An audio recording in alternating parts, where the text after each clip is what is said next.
बस 10 second.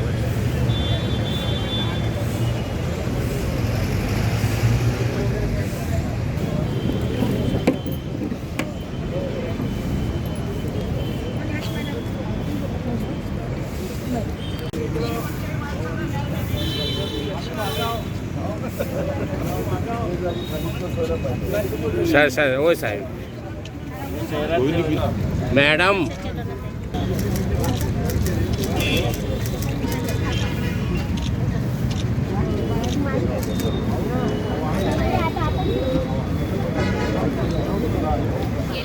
नहीं है ना नाश्ता ही है ना.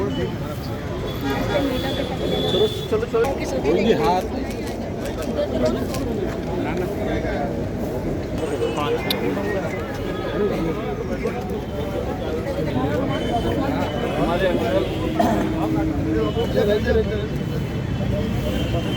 అవునా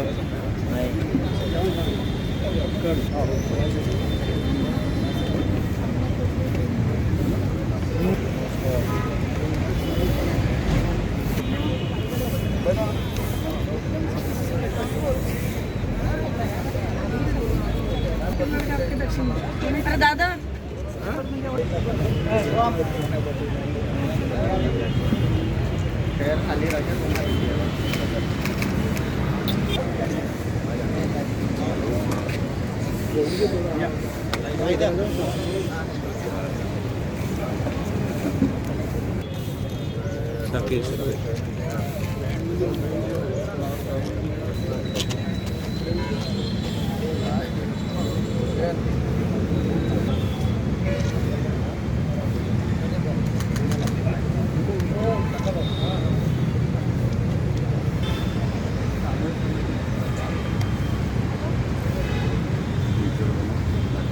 डॉक्टर और इंजीनियर बनने नहीं देती कांग्रेस.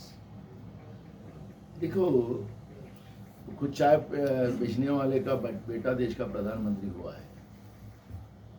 देश में इस डेमोक्रेसी को आगे बढ़ाने का काम कांग्रेस ने किया. देश को आज़ादी मिला देने का काम कांग्रेस ने किया. अब कांग्रेस को गाली देकर कितना दिन सत्ता पे रहोगे आप मोदी जी? हमारा सवाल आपको है. जो वादे आपने 2014 में देश की जनता को किए थे, उस वादे को आप याद करें. उसको आप बोलते जुमला है. किसान का कर्जा माफ करने की बात नहीं किया था. मुट्ठी भर उद्योगपति का कर्जा माफ करने की बात किया था. इस तरह के जुमले रखकर कितने साल तुम राज करोगे? देश की जनता ये समझ गई. तुम्हारी इस बहुरूपिया जो स्टाइल है मोदी जी, ये देश की जनता को समझ चुकी है. और अब ज़्यादा दिन आपका खेल नहीं चलेगा. आपको जनता आपकी जगह दिखाएगी. हिंदी में कानून मंत्री कह रहे हैं कि न्याय व्यवस्था और सरकार में किसी प्रकार का मतभेद नहीं है. संघर्ष हो सकता है, संघर्ष नहीं है, मतभेद हो सकता है, पर संघर्ष किसी भी रूप में नहीं है. रिजिजू के इस बयान पर क्या कहें? केंद्र के मंत्री और देश के प्रधानमंत्री झूठ बोलने में एक्सपर्ट है. आपको याद होगा कि चीफ जस्टिस ऑफ इंडिया और कई जजेस खुद मीडिया के सामने आकर हमें बचाओ ऐसे बोलने की व्यवस्था इस देश में हुई. देश में नहीं, दुनिया में पहली बार ऐसी घटना हुई कि चीफ जस्टिस ऑफ इंडिया को मीडिया के सामने आना पड़ा.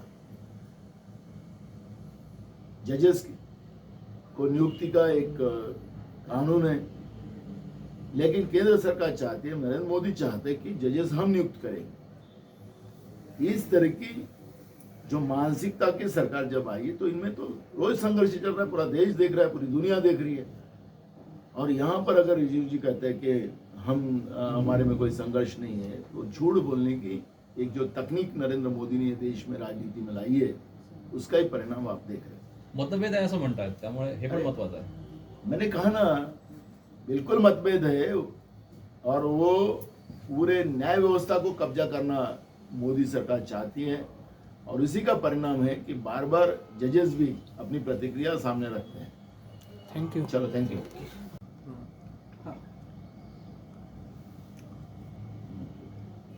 सत्याग्रह आंदोलन सत्याग्रह कांग्रेस आंदोलन का क्या कांग्रेस कहना? कर रही है. जिस तरह से देश में एक तानाशाही प्रवृत्ति पैदा हो चुकी है, जिनको इस देश की लोकशाही मान्य नहीं है, ऐसे व्यवस्था के विरोध में गांधी जी की विचारधारा के साथ आज पूरे देश में सत्याग्रह आंदोलन हमने शुरू किया है। अंग्रेज जैसे व्यवस्था को भी इस सत्याग्रह आंदोलन के माध्यम से ही परास्त किया गया था।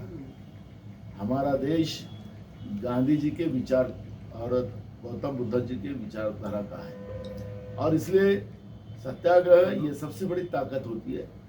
और उसी आधार पर जिस तरह से राहुल गांधी जी की लोकसभा की सदस्यता रद्द करने का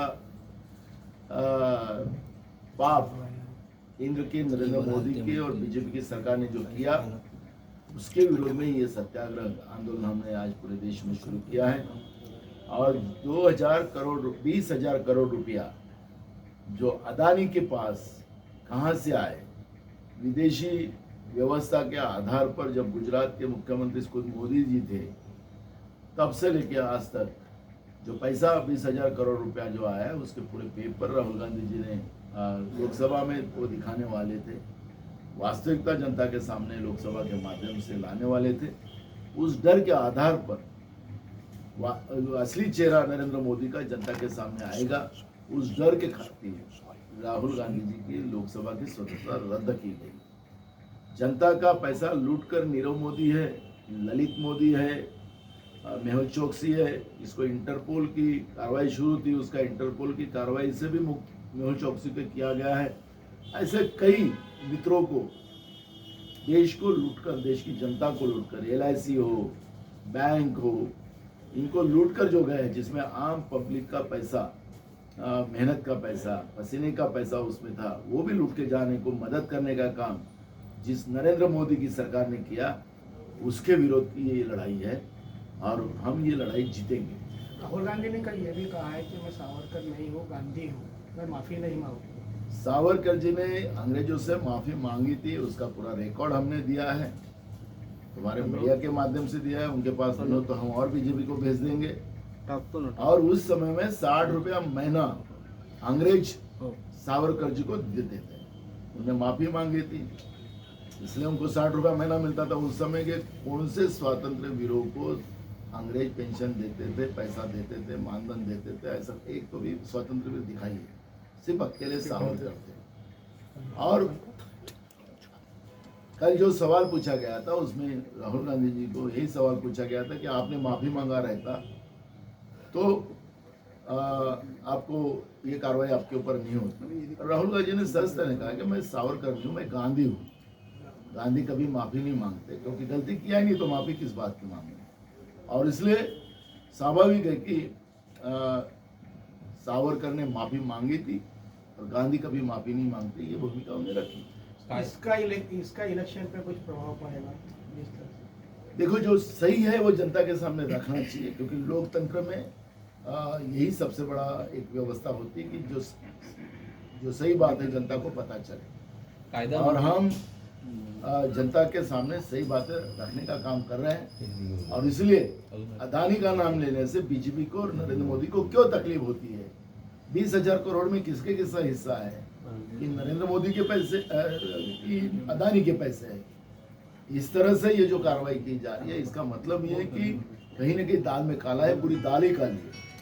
नाना जी, क्या सब इसके बाद सभी राजीनामा देंगे, ऐसा कुछ? देखो, जो भी इस डेमोक्रेसी की व्यवस्था में कांग्रेस विचारधारा के आधार पर, गांधी जी की विचारधारा के ऊपर जो भी हमको और आगे प्रोसेस जो करना है वो हम करेंगे। और जहाँ रिजाइन देने की बात है, हाईकमांड के आदेश आएंगे तो तुरंत हम सब लोग रिजाइन देंगे। महाविकास आघाड़ी विकास आपने देखा होगा कि राहुल गांधी जी को जैसे ही उनकी सदस्यता रद्द की गई तो मैंने विधानसभा में प्रश्न उठाया था। उसी आधार पर हमने विधानसभा का बहिर्गमन किया। हमारे महाविकास आघाड़ी के पूरे सदस्य मेरे साथ बहिर्गमन के साथ बाहर आए। हमारी एक साथ ये लढाई आगे लेके जाएंगे। आशिष देशमुख म्हणतात राहुल गांधींनी माफी आमचा मागितली। काही संबंध नाही। कायदा मंत्री असं म्हणतात देशाचे केंद्रीय कायदा मंत्री। मला एक प्रश्न समजत नाही की वारंवार भाजपच्या वतीनं सांगण्यात येतं की राहुल गांधीने माफी मागितली असती तर प्रश्न सुटला असता। आता मला एक विचारा की सावरकरांनी इंग्रजाबरोबर माफी मागितलेली होती, त्याचे पेपर पुढे आहेत, देशाच्या समोर आहे. त्यांच्याजवळ नसेल तर आम्ही त्यांनाकडे पाठवून देऊ. त्यांना 60 रुपयाचा महिना त्यावेळेस इंग्रजाकडून मिळत होता. त्या काळात 60 रुपये म्हणजे आजचे 6 लाखाच्या वर असेल. आणि 60 रुपये महिना सावरकरांना मिळत होता. त्यावेळेच्या स्वातंत्र्यवीरांना कोणीच इंग्रज त्या पद्धतीचं हे देत नाही. इंग्रजाच्या काळामध्ये त्यांना हा 60 रुपये महिना का मिळत होता, त्यांनी माफी मागितलेली होती. ते पेपर त्यांच्या समोर आहे. आणि म्हणून राहुल गांधींनी सांगितलं मी सावरकर नाही, मी गांधी आहे. तर मी सावरकर नाही, मी गांधी आहे असं म्हटलं, यांना हे काय माफी बिरांची सोबती आहे? इंग्रजांबरोबर माफी मागायचं ज्यांनी कृत्य केलं त्याचं समर्थन हे लोक करतात आहे. त्याच्यामुळे ही भूमिका स्पष्ट आहे. राहुल गांधींनी काही कोणाला लांछनास्पद म्हणालं मी सावरकर नाही, मी गांधी आहे एवढंच म्हटलं, तर यांना त्रास व्हायचं कारण काय? भाऊ हिंदी में बताइए. एक प्रश्न आमदारांना शिक्षा झालेली आहे अशाच प्रकारे महाराणी प्रकरणात शिक्षा झाली. नवनीत राणा यांचं प्रमाणपत्र जात प्रमाण वडिलांचं त्यांच्या ते खोटं आहे असं सुद्धा कोर्टाचं निरीक्षण आहे. मग या खासदार आणि या 2 आमदारांसंदर्भात आणि इतरही देशामध्ये ज्या लोकांवरती केसेस आहे आमदार खासदारांवर, त्या प्रकरणात आणि राहुल गांधींच्या प्रकरणामध्ये वेगवेगळे प्रेसिडेंट वापरण्यात आले का? जे लोक भाजपमध्ये असतील, जे भाजपला समर्थन करत असतील, ते गुजरातच्या निर्म्यामध्ये त्यांना धुतलं जातं असं पद्धतीचं भाजपकडूनच आता वक्तव्य येतात आहे. म्हणजे आम्ही हुकुमशाही प्रवृत्ती आमच्यासोबत जे असेल तो आमचा, आमची तारीफ करणारा असेल, आमची खोटी तारीफ करणारा असेल तो आमचा, आणि त्यांच्या या कृत्याच्या विरोधात जो बोलेल तो देशद्रोही, असा एक नवीन व्यवस्था भाजपने या देशामध्ये निर्माण केली. त्यांना माहीतच नाही की आपण लोकशाहीमध्ये आहोत.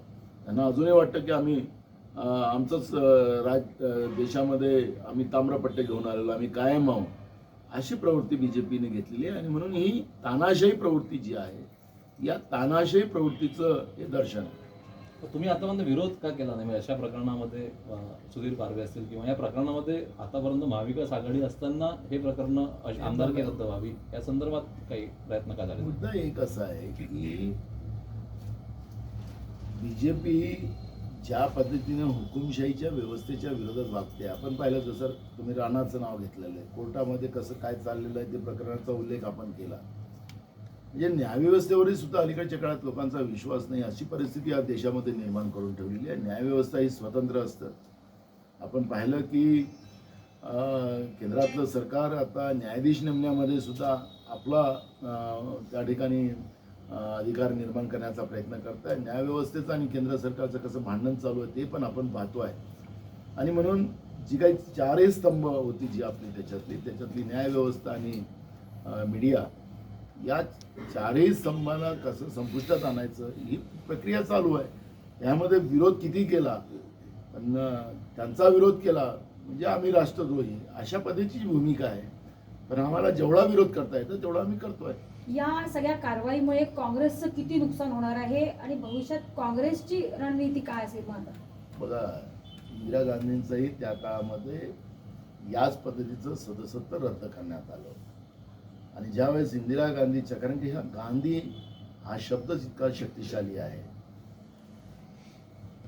या नावाचं वलय जे देशामध्ये आहे, जेव्हा जेव्हा गांधीवर अत्याचार झाला तेव्हा तेव्हा गोडसे प्रवृत्तीला शिक्षा झाली. आणि म्हणून इंदिराजीची तो काळ आठवा, तोच काळ आता पुन्हा त्याची पुनरावृत्ती होते आहे. देशातली जनता गांधीच्या सोबत आहे आणि त्या माध्यमातून ही लढाई आम्ही आता पुढे नेणार आहोत. आणि आपण पहा, सर्वे करा, आता लोकांमधली मानसिकता बघा.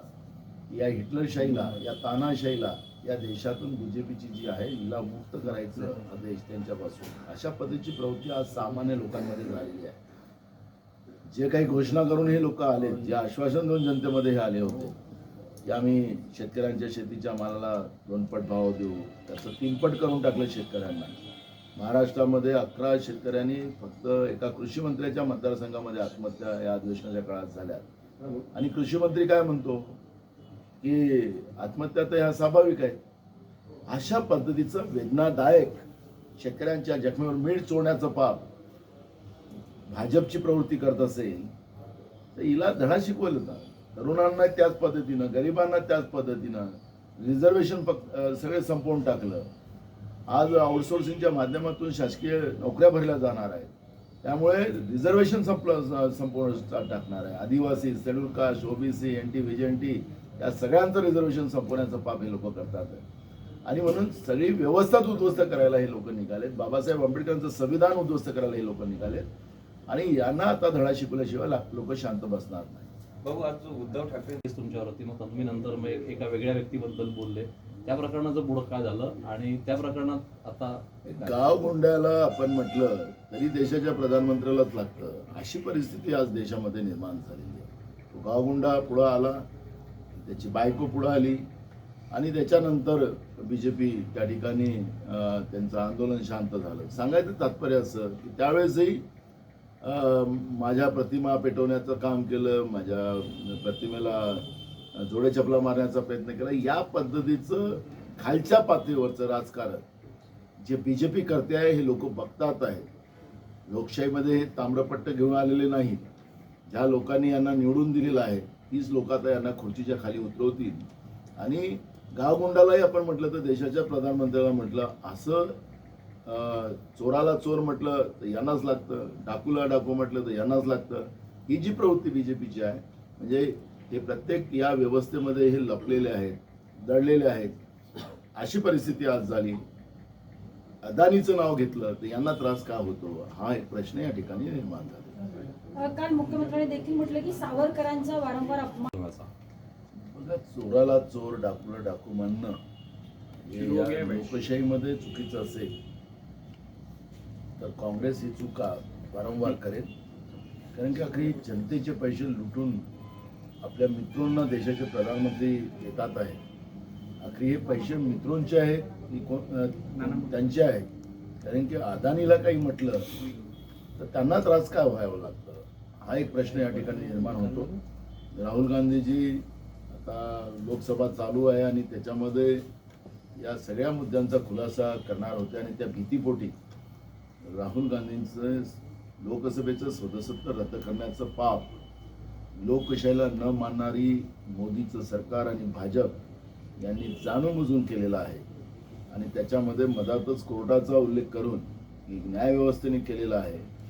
आपल्याला या देशामध्ये भाजपचा एक खासदार गुजरातमधला एट्रॉसिटीच्या कायद्याअंतर्गत त्यांना खालच्या न्यायालयाने आणि हायकोर्टाने त्यांना 3 वर्षाची सजा सुनावली होती. त्याला त्यांनी त्याचं सदस्य रद्द केलं नाही. या ठिकाणी ज्या पद्धतीनं जे काही घटना झाली, जे कर्नाटकमध्ये झाली ते गुजरातमध्ये करून घेतली आणि त्याचं त्या पद्धतीचं आणि प्रचंड चीड जनतेच्या मनात आहे. आम्ही इंग्रजाला घाबरलो नाही तर अशा लोकांना घाबरायचं काही कारण नाही. आणि म्हणून राहुलजींनी सांगितलं की जे काही सजा यांनी द्यायची असेल ते यांनी द्यावी.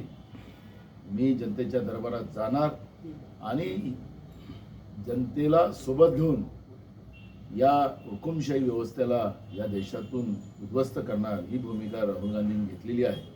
आणि म्हणून गांधी विचाराच्या माध्यमातून ही लढाई पुढे नेण्याचा आम्ही निर्णय घेतलेला आहे. आज सत्याग्रह आंदोलन आमचं पूर्ण देशामध्ये आहे, प्रत्येक जिल्ह्यात आहे आणि या आंदोलनाची तीव्रता पुढच्या काळात अजून वाढवत नेऊ. रोज नवीन नवीन पद्धतीनं लोकांपर्यंत पोहोचू आम्ही आणि ज्या पद्धतीनं या देशाची लोकशाही संपुष्टात आणण्याचं काम जे सुरू झालेलं आहे, हुकुमशाही प्रवृत्ती या देशामध्ये आलेली आहे, आणीबाणी या देशामध्ये आणलेली आहे. या आणीबाणीच्या आणि हुकुमशाही व्यवस्थेच्या विरोधात ही लढाई आमची आहे. आणि म्हणून आजपासून सत्याग्रह आंदोलन आम्ही सुरू केलेलं आहे. तुमच्यावर पण एक अशा प्रकारचं केस होती मोदींचं